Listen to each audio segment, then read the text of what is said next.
চট্টগ্রামের জামাল খানের সবার জনপ্রিয় চর্যাপদ টিঙ্কু স্যারের কোচিং সেন্টারে চতুর্থ থেকে সপ্তম শ্রেণীর শিক্ষার্থীদের জন্য শুরু হয়ে গিয়েছে নতুন ব্যাচ।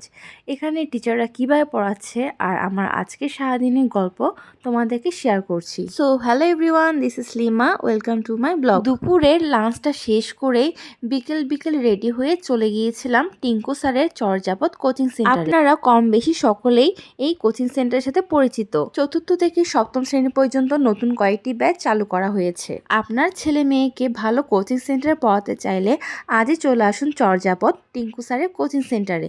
আমি নিজেও কিন্তু স্যারের প্রাক্তন স্টুডেন্ট। বর্তমানে আমি এই কোচিং সেন্টারের টিচার হিসেবে নিযুক্ত হয়েছি। এখানে আমার মতো আরও অনেক টিচার রয়েছে, সাথে সায়েন্স পড়ানোর জন্য সিএমসি স্টুডেন্টও রয়েছে। আমার পাশে যাকে দেখতে পাচ্ছে সে হচ্ছে আমার জুনিয়র অরিত্রী। ও জুনিয়র হলেও কিন্তু আমার সাথে আমার ফ্রেন্ডের মতোই মিশে গিয়েছে। এবার একটু করে দেখাই টিচাররা কিভাবে পড়াচ্ছে। 45 এখন দুইটা সমান হয়েছে করে জড়। আমরা যারা প্রাণী লাইক ধরতে পারো মানুষ, তারপর হচ্ছে বিভিন্ন পশু পাখি, আমরা কিন্তু নিজের খাদ্য কখনো নিজে তৈরি করতে পারি না। আমরা অন্যের ওপর নির্ভর হয়ে খাদ্যটা গ্রহণ করি। বেশিরভাগ খাদ্য আমাদেরকে উদ্ভিদ থেকেই দেয়। উদ্ভিদ তার মানে আমাদের। কোচিং সেন্টার থেকে বের হয়ে আমি সোজা চলে গিয়েছিলাম বিসমিল্লা জুস ঘরে, কারণ এখানে দই ফুচকাটা ভীষণ মজা। এই ছোট বাচ্চাটিও বুঝে গিয়েছে এখানে ফুচকা আর চটপটি কতটা মজা। এই ভিডিওটা এডিট করতে গিয়ে আমার আবার দই ফুচকা খেতে ইচ্ছে করছে, কারণ এটা অনেক বেশি মজা ছিল।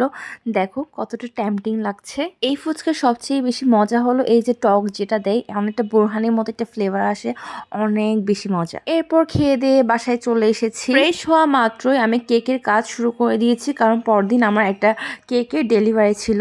এই কেকটার ভিডিও আপনারা আশা করি এতদিনে দেখিয়ে ফেলেছেন। এটা আমি 2 দিন আগের ব্লগের কথা বলছিলাম। ফ্রেশ ও ভালো মানের কাস্টমাইজ কেক পেতে হলে আমার পেজে ইনবক্স করতে পারেন। এটা ছিল পরের দিনের ভিডিও। সেদিন আমার স্টুডেন্ট নতুন বই পেয়েছিল, আর বই পেয়ে তো সে মহা খুশি। আর এবারে প্রত্যেকটা বই খুব সুন্দর করে ছাপিয়েছে। সে 2টা নতুন খরগোশ ছানা নিয়েছে, আমাকে সেগুলো দেখাতে এনেছে। আর খরগোশগুলো বেশি কিউট ছিল। একটার নাম ব্রাউনি আর একটার নাম হোয়াইটি। এরপর আন্টি আমাকে নাস্তা দিয়ে দিয়েছে। দেন বাসায় এসে মোমো প্রিপেয়ার করি, কারণ আমার দুপুর 12টার দিকে মোমোর ডেলিভারি দেওয়ার কথা ছিল, তাই মোমোগুলো বানিয়ে গরম গরম ডেলিভারি করে দিয়েছি। তো আমার আজকের ভিডিও এইটুকুই। ভালো লাগলে অবশ্যই লাইক কমেন্ট করে পাশে থাকবেন।